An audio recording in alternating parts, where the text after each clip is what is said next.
اور وہ وعدہ کی گئی مقدس روح جو کائنات کی شروعات سے ہے اب ایک جسم میں ہے اور ہمارے بیچ آ چکی ہے۔ پیدائش کی خبر چاروں طرف ہے اور اس بچے کی تلاش جاری رہے گی۔ وہ داؤد کے تخت پر بیٹھ کر ہم پر حکومت کرے گا، یہی پروردگار کی مرضی ہے۔ وہ آ گیا۔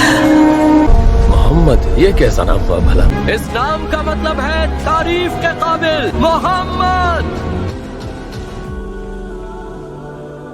لیکن صرف محبت اور دوستی ہی برقرار رہے گی، ٹھیک تمہارے ہاتھوں کی خوشبو کی طرح جو ہمارے مدینے سے نکلنے کے بعد بھی یہاں تک آ رہی ہے۔ کیا آپ نے ان کے کندھوں کے بیچ کوئی نشان دیکھا ہے؟ جانتے ہیں کیا ہے وہ؟ نشانی ہے پیغمبر ہونے کی۔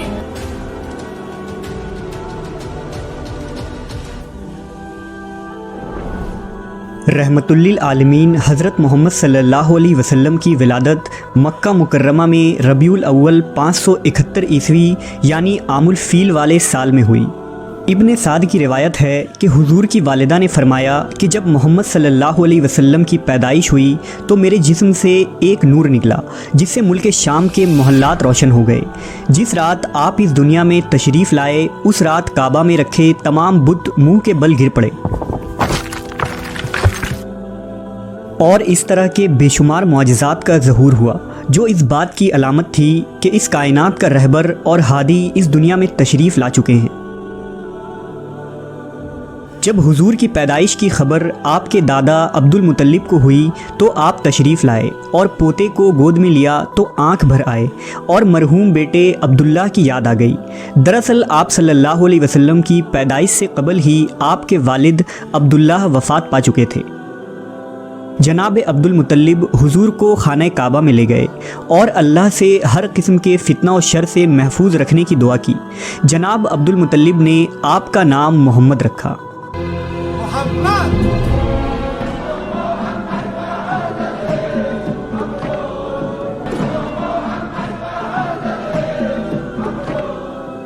حضور صلی اللہ علیہ وسلم نے 3 دن تک اپنی والدہ بی بی آمنہ کا دودھ پیا اور پھر ابو لہب کی باندی صوبیہ نے آپ کو دودھ پلایا۔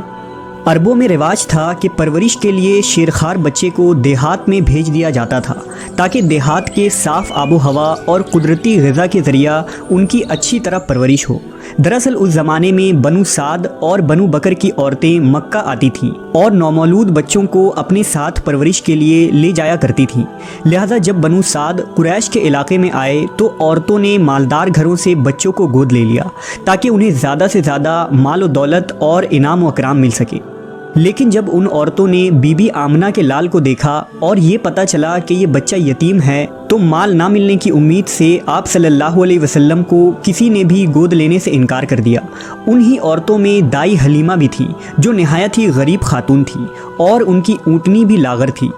جب حلیمہ سعدیہ کی نظر حضور صلی اللہ علیہ وسلم پر پڑی تو محبت کا ٹھانٹے مارتا سمندر ان کے سینے میں موجزن ہو گیا، لہٰذا بی بی حلیمہ نے آپ صلی اللہ علیہ وسلم کو گود لیا اور اپنے قبیلے کی طرف چل پڑیں۔ محمد صلی اللہ علیہ وسلم کے گود میں آتے ہی برکتوں کا ظہور شروع ہو گیا۔ بی بی حلیمہ کی اونٹنی جو نہایت ہی کمزور تھی اس کے تھن دودھ سے بھر گئے۔